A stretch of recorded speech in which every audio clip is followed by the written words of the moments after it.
Would one of you please kindly pass me the cheese tray to go along with my wine this morning? It ain't fair, people. It just ain't fair. Now, I wanted to play Name That Tune, the Little House on the Prairie theme, but all the versions are copyrighted. Go figure. Now, here's my bitch. I search YouTube and get many channels that play all 58 seconds of the theme, some with millions of views, and they don't get a copyright strike.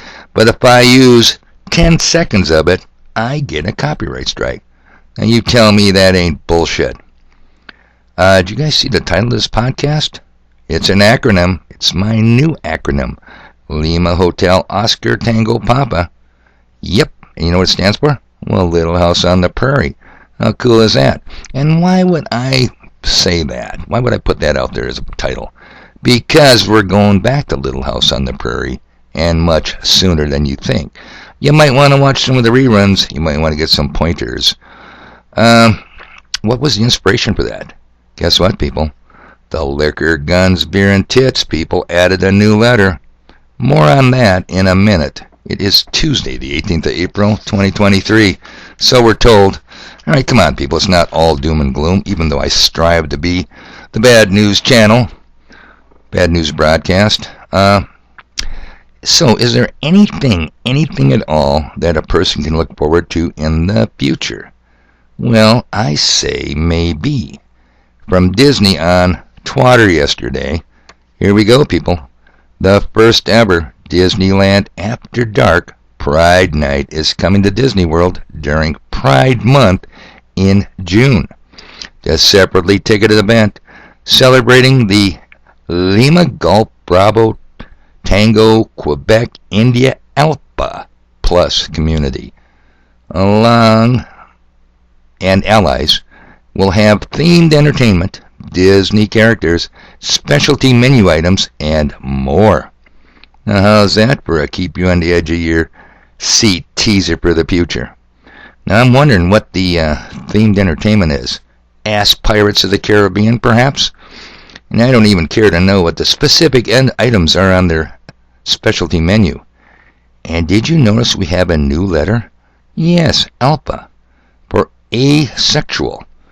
Asexuality is defined as the lack of sexual attraction to others or low or absent interest in or desire for sexual activity.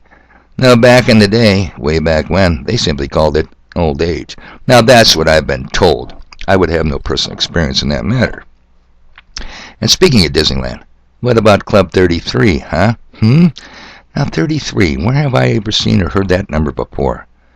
It first opened in 1967 in Disneyland, California. Oh, back when Disneyland and Disney Corporation were clean, wholesome, and family-oriented, right? Wrong. Disney was never clean and wholesome and family-oriented. Even their cartoons and movies were filled with magic, sorcery, and witchcraft, interdispersed between a few movies like Davy Crockett to hide the overall evil. Club 33, where the movers and shakers gather, where the elite meet to eat. You want to know more? Well, you can go to club33.com, but you must sign in. You have to be a member. Just another one of the three behind every tree, everywhere, I say. Gee, I wonder if Dan the Mason Man is a member. I wonder if he could get into that website and tell us what's really going on behind closed doors. And it's not that far from the Bohemian Grove, if you know what I'm saying there. Now, it's been well over a month since I've been on golfalpabravo.com. Sadly, although I haven't posted anything in over a month, I had 12 notifications waiting for me and gained 15 followers just yesterday. That's way different than my YouTube channel. See, I told you how it's supposed to work. The more you hang around a social media site, the more you grow. But not on YouTube. Wonder why that is. Oh yeah, because I forgot. I'm too religious. Now, one of the first posts I saw this morning contained a slew of wool companies' logos. You guys ever check out those space logos for all the nations of the world? All colored up, rainbow colors, like St. Mark's Church in Fargon, North Dakota. Gearing up for Pride Month. Oh, I just can't wait for the month of June. Yep, June. I'm looking forward to it. And the caption of this post was, "None of these companies sent a message of solidarity with the Christian community after the Nashville shooting. No, not one." Makes me wonder if the backward collar wearing Foxtrot Romeo Echo Alpha Kilo gave a sermon on that shooting. The preacher at St. Mark's Church? Oh yeah, it did. Except it was for the shooter, not the victims. Gee whiz, I forgot. My memory is going. You know what? I must be transitioning to asexual. Like GulfAlphaBravo.com, it's been a while since I checked in with far-left pot-smoking comedian Jimmy Dore, who out of his garage studio exposes more truth than the combined Mockingbird media. Remember from a previous podcast, A Timeline of Deception, Operation Mockingbird, CIA influence, and outright control of the news media? You remember that, people? There has never been better evidence to this fact than the recent story of the 21-year-old National Guardsman who leaked very damaging Pentagon documents exposing the bullshit and outright corruption of the Ukrainian thing. And Amazon's Jeff Bezos' wholly owned Washington Post did the FBI's job for them. They found the leaker and ratted him out.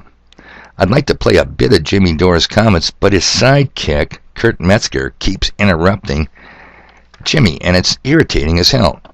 Kurt is billed as a comedian also, but I've never found anything he says funny, and he adds and contributes nothing to the show. In fact, just the opposite, he distracts. The guy is a first-class bore-ass. Now I can play a little bit of it, the soundbite featuring Glenn Greenwald, who was a real journalist who worked with Edward Snowden and Julian Assange of WikiLeaks. So let's bring that up real quick here. You get a little bit of Jimmy. Here we go. What does the Washington Post do? They basically go and do the FBI's job for them. And what does so the FBI finds the guy. And what does Glenn Greenwald have to say about that? Watched all day today as not a single journalist in corporate media stood up and said, "Wait a minute, is this really our role? Is it our role now to act as law enforcement? We're gonna expose leakers to the public and ensure they go to prison? Isn't it supposed to be our role to work with leakers and encourage them to come forward and give us information about what the government is doing in secret that is the truth rather than what they're telling the public?" Now, journalists play the role of hunting leakers and wanting to see people punished who disclose classified information. But evidently that is not just the role of the Washington Post, but the understanding of the role of almost everybody in corporate media, because virtually nobody stood up and said, "Wait a minute, we shouldn't be doing this. This is the opposite of our role." So, yes, that's the story here. Well, you understand, I mean, assuming the whole thing isn't a fake. Oh, here comes Dumbo, dumbass, Fred Flintstone impersonator, Kurt Metzger, gonna ruin the rest of this thing. So that's where we're gonna end that one for now. So there you have it, people. What more evidence do you need? 5 woke multinational corporations with very high World Economic Forum, Klaus Schwab's ESG scores control 90% of the news fed to the American public. I wish I had a dime for every time some bottom feeder at one of the pits I owned asked me to, "Would you shut up the jukebox, please, and put on the news?" To which I would politely say, "Not no, but hell no. Go home and watch the goddamn news. It's a bar, not a library." Jesus Christ, I mean, things I used to have to put up with. Yeah, I wish I'd got a dime for all of those times. It would certainly help offset the huge loss caused by my dumbass handling of canned goods. I am literally kicking myself in the ass, people. The loss and the mess. Boy, this mess, it's going to be a gift that keeps on giving for a long time. Maybe I should watch Little House on the Prairie reruns and see how Pa handled his food supplies over Minnesota winters. I mean, actually, I really could scream, people. I could just cuss up glorious swear words. And obviously, now you know I have even more stuff to do.